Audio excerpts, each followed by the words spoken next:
Hello guys, welcome back to our channel. Episode ആരംഭിക്കുമ്പോൾ കാണിക്കുന്നത് ആനന്ദ നിലയമാണ്. ആ വിഷം കുടിച്ചതിന് ശേഷം ഐശ്വര്യയ്ക്ക് വയറുവേദന അനുഭവപ്പെടുകയാണ്. എൻ്റെ ഈശ്വര, ഇനി ശ്യാമയ്ക്ക് പറ്റിയതുപോലെ എനിക്കും എന്തെങ്കിലും തളർച്ചയോ അങ്ങനെ എന്തെങ്കിലും വരുമോ? അങ്ങനെ എന്തെങ്കിലും വന്ന് ഞാൻ താഴെ വീണാലും ഇവിടെയുള്ളവരാരും എന്നെ ഹോസ്പിറ്റലിൽ പോലും കൊണ്ടുപോകത്തില്ല. ഒരു കാര്യം ചെയ്യാം, അല്പം തൈരെടുത്ത് കുടിക്കാം. അതേസമയം വർമ്മയും വസുന്ധരയും കൂടി അങ്ങോട്ടേക്ക് വരികയാണ്. അച്ഛാ, അമ്മേ, നമസ്കാരമെന്ന് ഐശ്വര്യ പറയുമ്പോൾ എന്താ ഒരു നമസ്കാരമെന്ന് വർമ്മ ചോദിക്കുന്നു. അത് പിന്നെ ബഹുമാനം കാരണമാ. ഇത് കേൾക്കുന്ന അരുൺ മുറിയിൽ നിന്നും വരികയാണ്. എൻ്റെ അച്ഛാ, ഇവൾ ഇതൊക്കെ നാടകം കളിക്കുന്നതാ. ഇനി നിങ്ങൾക്കും വേണമെങ്കിൽ ഇവള് വിഷം കലക്കിത്തരും. അരുണേട്ടന് ചായ എടുക്കട്ടെ എന്ന് ഐശ്വര്യ ചോദിക്കുമ്പോൾ എനിക്ക് ഹോസ്പിറ്റലൊന്നും പോയി കിടക്കാൻ വയ്യെന്നും നീ അതുകൊണ്ട് എൻ്റെ അടുത്ത് നാടകം കൊണ്ട് വരണ്ടെന്നും അരുൺ പറയുന്നു. അതൊക്കെ അവിടെ ഇരിക്കട്ടെ, ശ്യാമ നിന്നോട് ക്ഷമിച്ചോ എന്ന് വർമ്മ ചോദിക്കുമ്പോൾ ശ്യാമ എന്നോട് ക്ഷമിച്ചെന്നും ഐശ്വര്യടത്തേക്ക് പറ്റിയൊരു അബദ്ധമായി ഇത് കണ്ടോളാമെന്ന് പറഞ്ഞെന്നുമൊക്കെ ഐശ്വര്യ പറയുമ്പോൾ അരുൺ പറയുകയാണ്, അച്ഛാ, എനിക്കിത് സത്യമായിട്ട് തോന്നുന്നില്ല. എന്താണെങ്കിലും സത്യങ്ങൾ നമുക്ക് ശ്യാമയോട് തന്നെ ചോദിക്കാം എന്ന് പറഞ്ഞുകൊണ്ട് വർമ്മ അമൃതയോട് പറയുകയാണ് ശ്യാമയെ വിളിച്ചുകൊണ്ടുവരാൻ. അങ്ങനെ അമൃത പോകുമ്പോൾ അരുൺ പറയുകയാണ്, അച്ഛാ, ഇവളെ പോലീസിൽ ഏൽപ്പിക്കുകയാ വേണ്ടത്. അത്രയ്ക്കും കൊടും ക്രൂരതയല്ലേ ഇവള് ചെയ്തത്. ശ്യാമയ്ക്കും കുഞ്ഞിനും എന്തെങ്കിലും സംഭവിച്ചിരുന്നെങ്കിലോ? തെളിവ് സഹിതം ഇവളെ അകത്താക്കുകയാ വേണ്ടത്.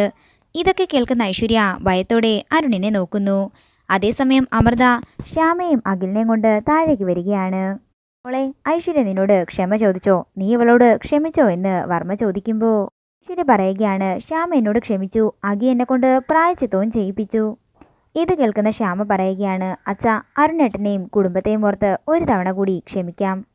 ഇത് കേൾക്കുന്ന അരുൺ ദേഷ്യത്തോടെ പറയുകയാണ്, എൻ്റെ പേരിൽ ശ്യാമ ഇവളോട് ക്ഷമിക്കേണ്ട ഒരു കാര്യവുമില്ല. ഇവളെ ഇപ്പം തന്നെ ഇവിടുന്ന് പുറത്താക്കണം. അത് വേണ്ട അരുണേട്ടാ, ഭഗവാന്റെ കരുണ കൊണ്ടാണ് ഞാനും കുഞ്ഞും രക്ഷപ്പെട്ടത്. അപ്പോൾ അതേ കരുണ നമുക്ക് ഏട്ടത്തിയോടും കാണിക്കാം. ഈ തവണ ക്ഷമിച്ചേക്ക്. തുടർന്ന് വർമ്മ പറയുകയാണ്, ഐശ്വര്യയെല്ലാം കേട്ടല്ലോ. ശ്യാമയുടെ അവതാര്യം കൊണ്ട് മാത്രമാണ് നീ ഇനി ഈ വീട്ടിൽ നിൽക്കാനേ പോകുന്നത്. ശ്യാമയോടോ ഈ വീട്ടിലെ ആരോടോ ഒരു നോട്ടം കൊണ്ടെങ്കിലും നീ ഇനി തെറ്റ് ചെയ്തിട്ടുണ്ടെങ്കിലേ നീ ഈ വീട്ടിന് പുറത്തായിരിക്കും. അത് നിനക്ക് എപ്പോഴും ഓർമ്മയും വേണം. ഇത് നിനക്കുള്ള ലാസ്റ്റ് വാണിംഗ് ആണെന്ന് പറഞ്ഞ് വർമ്മയും മറ്റുള്ളവരും അവിടുന്ന് പോകുമ്പോൾ അരുൺ മനസ്സിൽ പറയുകയാണ്, ഇനിയും ഇവളെ ഇവിടെ നിർത്തിയാൽ ഇവള് വിഷം തരാൻ പോകുന്നത് എനിക്കായിരിക്കും. ഏത് വിധേനയും ഇവളെ ഇവിടുന്ന് അടിച്ച് പുറത്താക്കുക തന്നെ വേണം. അങ്ങനെ എല്ലാവരും അവിടുന്ന് പോയതിനു ശേഷം ഐശ്വര്യ പറയുകയാണ്, എൻ്റെ ഈശ്വര, എനിക്ക് ഈ വീട്ടിൽ ഇത്രയും അപമാനമോ? ഭൂമി പിളർന്ന് താഴേക്ക് പോയാൽ മതിയായിരുന്നു.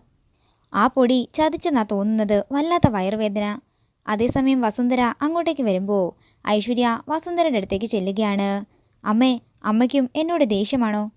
അമ്മേ, ഇവിടെ എല്ലാവരും പറയുന്നത് പോലെയല്ല കാര്യങ്ങൾ. അമ്മയെ ഞാനങ്ങനെ കുറ്റക്കാരിയാക്കുമെന്ന് അമ്മയ്ക്ക് തോന്നുന്നുണ്ടോ? അമ്മേ, ഇതെല്ലാം ആ ശ്യാമ ഒരുത്തിയുടെ പ്ലാനിംഗ് ആണ്. അവള് എന്നെയും അമ്മയെയും ചതിക്കാൻ വേണ്ടിയിട്ട് ഏതോ ഒരു പൊടി കൊണ്ടുവന്ന് ഓട്സിൽ കലക്കി കുടിച്ചതാണ്. എന്നിട്ട് ആ പൊടിയുടെ ബാക്കി കൊണ്ട് എൻ്റെ മുറിയിൽ വെക്കുകയും ചെയ്തു. ഇത് കേൾക്കുന്ന വസുന്ധര പറയുകയാണ്, ശ്യാമ നമ്മളോട് രണ്ടുപേരോടും പ്രതികാരം വീട്ടാൻ വേണ്ടി അവളുടെ വയറ്റിലുള്ള കുഞ്ഞിനെ കൊല്ലാൻ നോക്കിയെന്നാണോ ഐശ്വര്യ പറയുന്നത്? അതെ അമ്മേ, അവൾ അതും ചെയ്യും, അതിനപ്പുറവും ചെയ്യും. ഐശ്വര്യേ, ഞാൻ നിന്നെ എൻ്റെ സ്വന്തം മോളെ പോലെയാണ് കണ്ടത്. പക്ഷെ നീയോ അവസരം മുതലാക്കുകയാണ് ചെയ്തത്. ശ്യാമയോടുണ്ടായിരുന്ന എൻ്റെ ഒരു ചെറിയ വെറുപ്പിനെയാണ് നീ ഇത്രയും ഊതി വീർപ്പിച്ചത്. ഇത്രയും കാലം നിന്റെ കയ്യിലെ വെറുമൊരു പാവ മാത്രമായിരുന്നു ഞാനെന്ന് ഇപ്പോഴാ ഞാൻ മനസ്സിലാക്കുന്നത്. ഒടുവിലോ നീ എന്നെ ജയിലിൽ കയറ്റാനും നോക്കി. ഇങ്ങനെ തന്നെ വേണം. നിന്റെ വാക്ക് കേട്ട് ശ്യാമയെ ദ്രോഹിച്ച എനിക്ക് ഇത് തന്നെ കിട്ടണം. അമ്മേ, ഞാൻ ആകെ തളർന്നു നിൽക്കുകയാണ്. മരിച്ചു കളഞ്ഞാലോ എന്നാ എനിക്കിപ്പോൾ തോന്നുന്നത്. അങ്ങനെ തോന്നുന്നെങ്കിൽ എന്തേ അത് ചെയ്യാത്തത്? ബാക്കിയുള്ളവർക്കെങ്കിലും മനസമാധാനം കിട്ടില്ലേ? അമ്മേ, എൻ്റെ അമ്മ തന്നെയാണോ ഈ പറയുന്നത് എന്ന് ഐശ്വര്യ ചോദിക്കുമ്പോൾ എൻ്റെ മരുമകളാണോ എന്നിട്ട് ഞാൻ വിഷം കൊടുത്തെന്ന് പറഞ്ഞ് എന്നെ ജയിലിൽ കയറ്റാൻ നോക്കിയത്? ഈ കുടുംബത്തിൻ്റെ അന്തസ്സോർത്ത് മാത്രമാ ഞാൻ നിന്നെ ഇവിടുന്ന് ഇറക്കി വിടാത്തത്. അല്ലെങ്കിൽ ആ പാതകം നീയാണ് ചെയ്തതെന്നറിയുമ്പോൾ തന്നെ ഞാൻ നിന്നെ ഇവിടുന്ന് ഇറക്കി വിട്ടേനെ. ഇനി മേലാൽ അമ്മയെന്ന് വിളിച്ചുകൊണ്ട് എൻ്റെ പിന്നാലെ വന്നേക്കരുത്.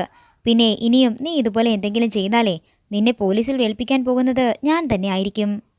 അടങ്ങി ഒതുങ്ങി ഇവിടെ കഴിഞ്ഞോണമെന്ന് ദേഷ്യത്തോടെ പറഞ്ഞ് വസുന്ധര മുറിയിലേക്ക് പോകുന്നു. ഇതൊക്കെ കേട്ട് പൊട്ടിക്കരയുകയാണ് ഐശ്വര്യ. പെട്ടെന്ന് തന്നെ ഐശ്വര്യയ്ക്ക് ഛർദ്ദിക്കാൻ വരികയും ഐശ്വര്യ ഛർദ്ദിക്കുകയും ചെയ്യുന്നു.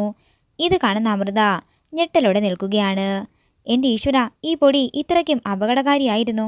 അതേസമയം അമൃത വസുന്ധരയെ വിളിച്ച് ഇത് കാണിച്ചു കൊടുക്കുകയാണ്. അമ്മേ, എനിക്ക് തോന്നുന്നത് ഐശ്വര്യ പ്രഗ്നൻ്റ് ആണെന്നാ.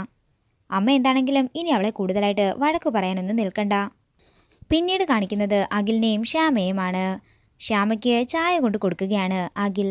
ഐശ്വര്യടത്തേക്ക് എന്തെങ്കിലും പ്രശ്നമുണ്ടോ എന്ന് ശ്യാമ ചോദിക്കുമ്പോൾ ഇടയ്ക്ക് ഛർദ്ദിക്കുന്നുണ്ടായിരുന്നെന്ന് അഖിൽ പറയുന്നു.